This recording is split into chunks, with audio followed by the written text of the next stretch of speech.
So I got one of these ready to go, about to go out the door, and I figured I'd do a quick unboxing and install of it before I ship it out.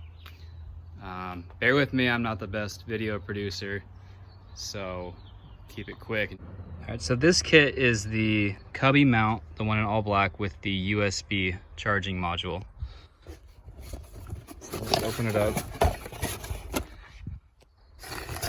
First thing you'll see is the instructions, and then here is the USB charging kit. And then this is the Cubby mount. You'll receive a 17mm ball that's printed out of black ASA, and then a little bit of finish work. The steel bolt goes all the way to the back to reinforce it.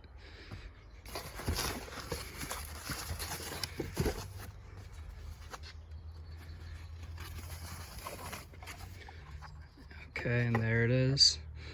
So you'll find a little bumper right there that actually does a really good job to keep it from rattling and locks it in place. The faceplates here, everything's made out of ASA, and then a lot of post work done on the faceplate to get rid of the layer lines, smooth it up. And yeah, the fit slot will come out, and this is a pull tab that can easily be removed. You just unscrew it if you wanted to use normal fits accessories, but the pull tab will lock the fits ball in place. So when you pull your phone out, you don't pull the whole thing out with it. Okay, so let's do a quick install of this unit without the USB module, and then we'll cut the tab, install the USB, and then install that in the truck.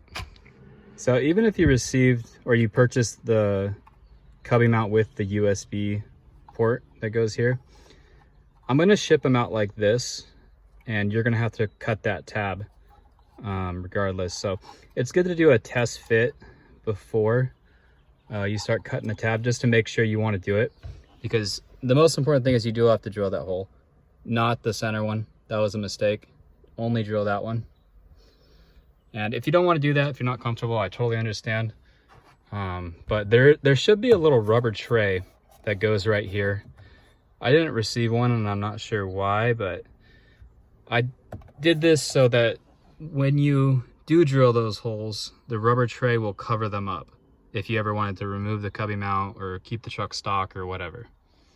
So, okay, so this bumper is gonna meet the top, and it's actually designed to flex. And then this bottom tab will meet that little pin and lock it in place. And then you just give it a push from there. And that's really it for that install. Super quick. But there's your fit slot. I don't know what you're gonna use it for besides a phone mount. I saw some funky little things like sauce holders and whatever. Could put a cup holder right here, I've done that. But that's the fit slot. Now to remove this guy, use two hands and put your thumb in like this, and then just pull up, and it should pop right out. For the install, here's everything that you're gonna need. First off, a drill. Start off with an 1/8 inch drill bit, and then span it out to a 5/16. And pair of standard needle nose cutters, 10mm socket, some wire strippers and cutters, and then some crimpers.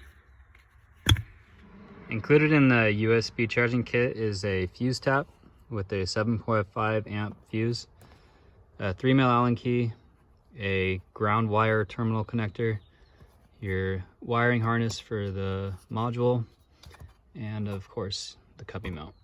So the first thing to do is cut out the pull tab to fit the module. So you'll get some snips and you'll cut there, there, flip it over, cut there and there.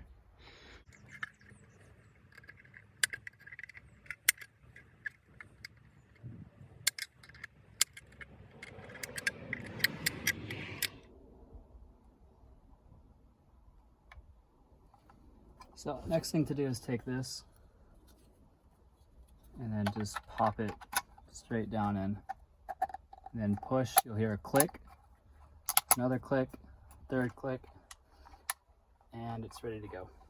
So to remove that, if you need to remove it, there's a pin there, there, there, there, there, and there. And you need to get a little flathead screwdriver, pop them both down individually while you push it out. It's a royal pain in the butt, but I do it all the time, so it's definitely possible. Okay, so prior to drilling the hole, it's a good idea to get the glove box off and then just map out where everything goes so you have a good idea of what you're doing. To take the glove box down, just obviously open it. And then there's a tab right here, another tab right here. And then there's this little spanner connector holding the brace. So push that in with a pair of needle nose and then pull this out. Then your whole glove box will drop out. So this gives you access all the way back up in there without taking off any dash panels or trim pieces. So I'm gonna try to get you a good angle of the back of the cubby. Okay, so going straight into the glove box.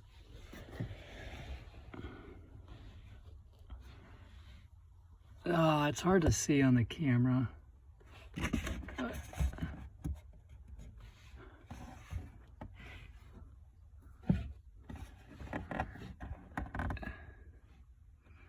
That right there.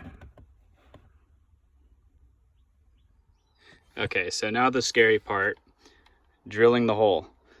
So we know where the back of the cubby is.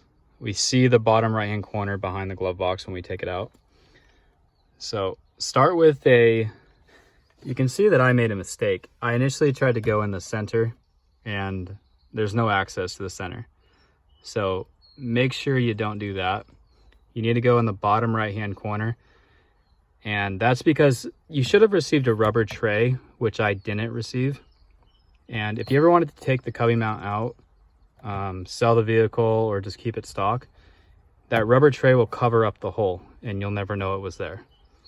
So start with an 1/8 inch drill bit, go directly into the corner and then just drill down. You should make a small hole and then switch over to a 3/16 and just widen that hole a little bit to fit the cable through. That's how it should look when you're done. And then we're gonna feed our cable through. So obviously don't strip the wires yet. It's a lot easier to feed it through like this and then strip them after.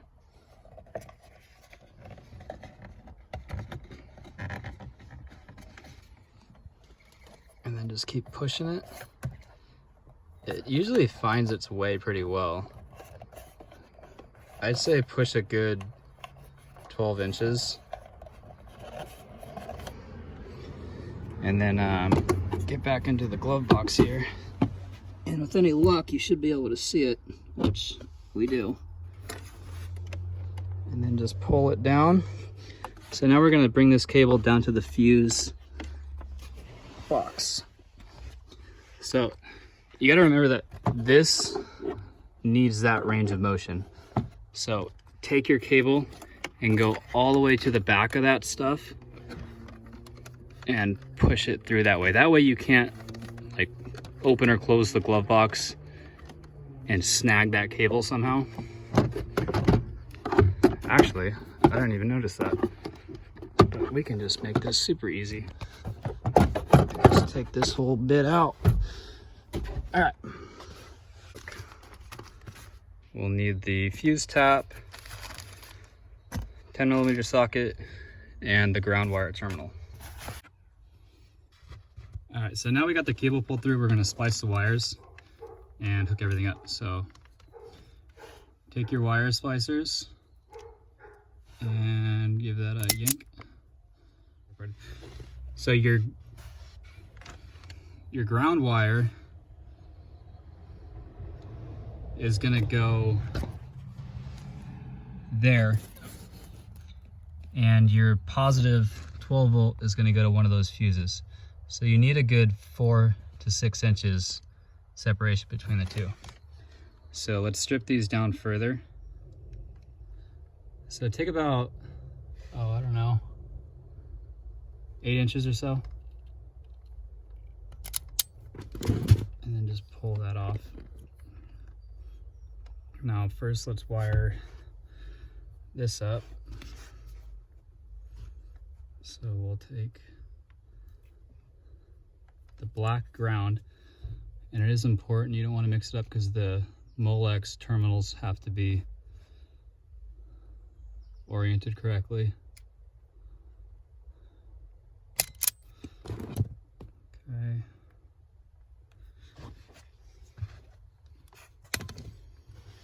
What are you working on?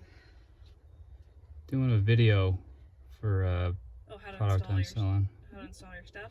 Yeah. Cool. You're gonna be in it now.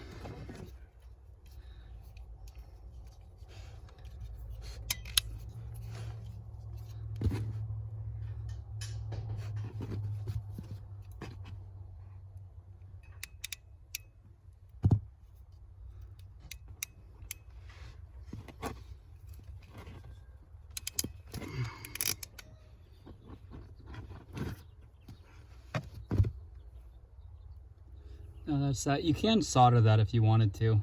Probably be safest. Now we're gonna take our fuse tap. So this is gonna come, I bought these for you guys because I wanted to make it a full kit, but an extra 7.5 amp fuse. And it's important to put the fuse for the USB charging on top, and then the fuse that you're going to replace on the bottom. So let's strip this back.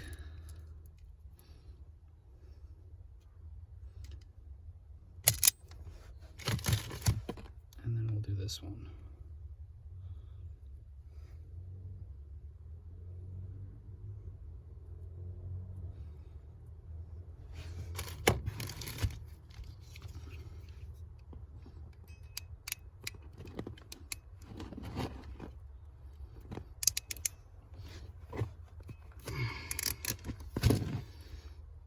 Tug, make sure it's in there. All right, all set. They should both look like this. Okay. Now, if we pull open the manual, I've seen people go into fuse 6, which is this one way up here, but I couldn't get the fuse tap to fit in there. And I think Ford does a really good job at designing these fuse panels so that you can't put a fuse tab in backwards.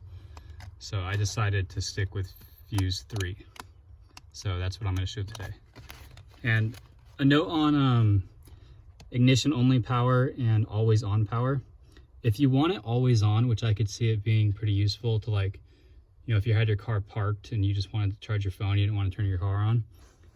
The one that I would recommend is fuse 11. Which is the telematics control. That's what makes the auto start and the Bluetooth connection and all that stuff work. So fuse 11 if you want it on all the time. Fuse 3 if you want it on for idle power only and work like the other USB in your car.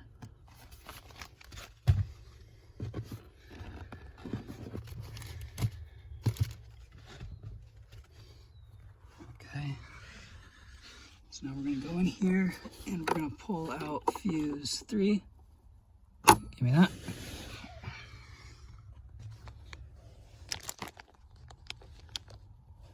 And then we're going to install that right on top, or underneath rather, the included fuse tap. And that should look like that.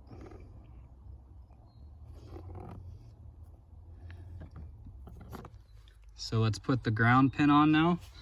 So you'll need your 10mm key, and that's going to be your grounding pin right there. So we can go into that. Make sure we're on reverse. Take that guy out. So if you drop the bolt here, it's not too bad. This will stop it from falling through, just FYI. I did that.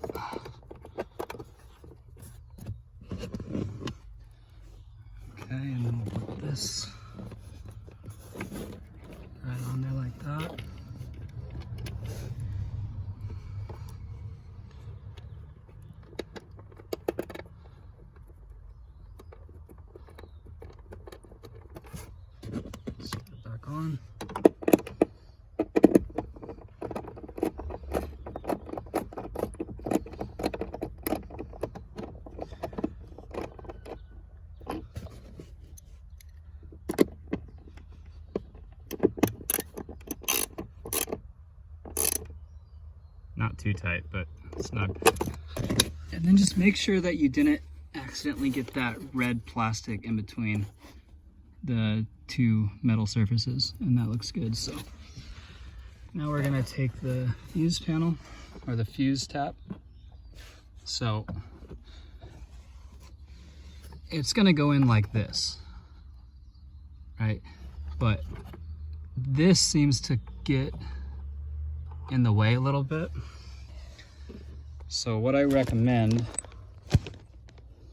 is taking your fuse tap like this. So take your fuse tap like this, and then take these prongs and just bend them away from the fuses a little bit. Just like that. And just like that. And that'll give it just a little bit more room to clear in there. Okay, so your ground wire's in. Both your fuses are in. The fuse that you took out of fuse number 3 is on the bottom of the fuse tap. The new fuse that we supplied is on the top. And you're gonna flip this around like that, and then push it in like that. And that's why we bent those prongs a little bit, just to give it more into the terminal there. And then that's it. So now we're going to clean up this cable. So right here, you only want about, well, you want however much you want, but you only need about 4 inches. And then take these and put them up and behind this plastic trim panel. And then you're good to go. I like how they did this, it's cool. We got us the plastic truck here, but at least it's good plastic, other than it scratching a little too much. So now we're gonna come back to the dash here, and you have your cubby mount, you have your wired installed. So make sure these are good. So this just gets plugged right into the back there. And if you need to remove that, it's a pull tab.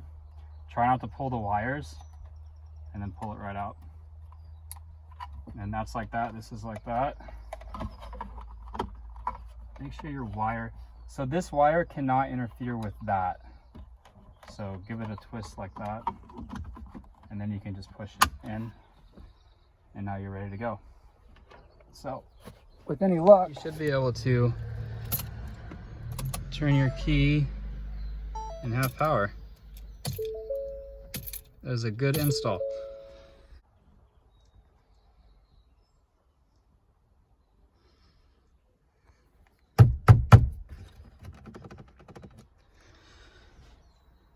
That's good to go. So to put the phone mount on, you can either put it on with it in, or just take the fit slot out. It's easier to do it one-handed with the fit slot in, so put that there. This is the Anope phone mount. It works really good. I really like it. I use an iPhone XR, and it seems to fit it really well.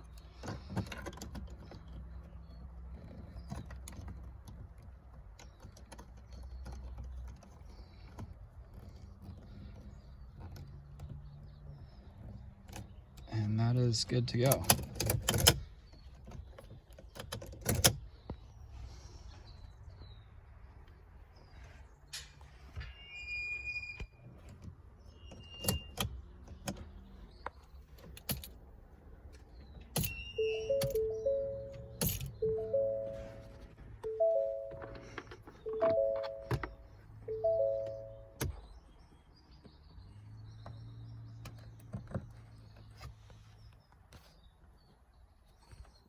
And now I finally have a place to put my phone so you guys can see me. I can get the sun out of my face. All right, so a couple things I want to address. Jesus, son. Okay, that's a good spot. So the USB modules, they're not going to work with Apple CarPlay, which it should be obvious, but maybe not. I looked into doing that, and I think I actually have to have the camera like this. Sorry if I'm learning video stuff. I looked into doing the Apple CarPlay modules, but they're about 160 bucks a piece. I didn't want to source like a Chinese version of them, or not China, I don't want to put China under the bus, but a copy of them. But I didn't want to do that because that's not something I would want and not something I wanted to do. So I went with the Molex ones. They're about 40 bucks a piece. You can absolutely go on Mouser and source your own. They have different types. They have one that's a dual USB Type-C, and they have the one I supply, which is the USB 3 and the USB-C. But you will have to buy the terminal connectors and then the plastic connector, and then crimp and solder everything yourself.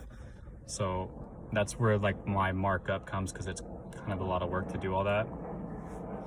And then a quick note on the build quality of everything. So everything's made out of ASA plastic, which is for the most part the same plastic that all the other interior plastic is made out of.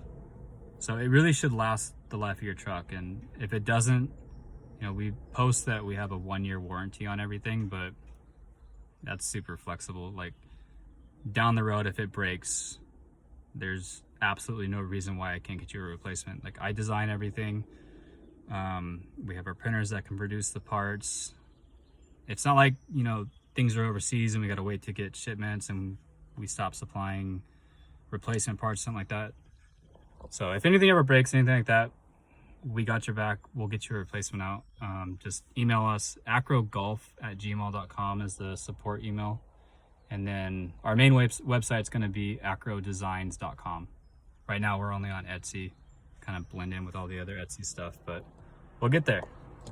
And then also we're doing the Cubby mount video on Sunday, or no, the Cubby mount giveaway on Sunday. And then there's going to be a video tomorrow or the next day just covering all 4 of those. And yeah, that should be cool. So thanks a lot for following along. Hope you guys like it. Take care.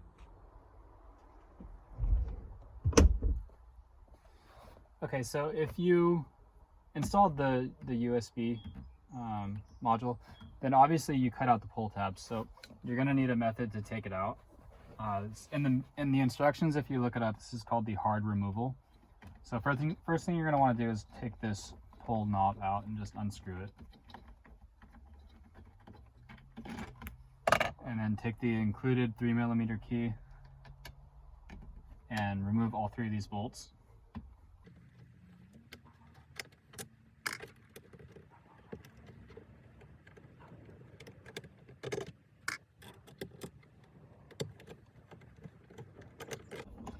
Okay, that will take the faceplate off. And another quick note, if this ever breaks or anything, I don't know why it would, but if anything ever happens, this is replaceable. So just good to know, I guess. And then you're gonna take something like a small flathead screwdriver. A butter knife is probably the best because that would limit any possibilities of scratching. I've done this 10 times, so I know exactly how to do it. But if I was doing it for the first time, I'd probably use like a butter knife. Something with a soft edge that you can still pry the key up. So take the pull tab nut and put it in this bottom right one, or the bottom left, doesn't really matter. And that's just gonna give you leverage to pull it out. And then if you push down while you put the key in, so put the key in, just give it a little bit of, and you push down, you can feel it coming up, and then just kind of leverage it up and out, and it should pop right out super easily.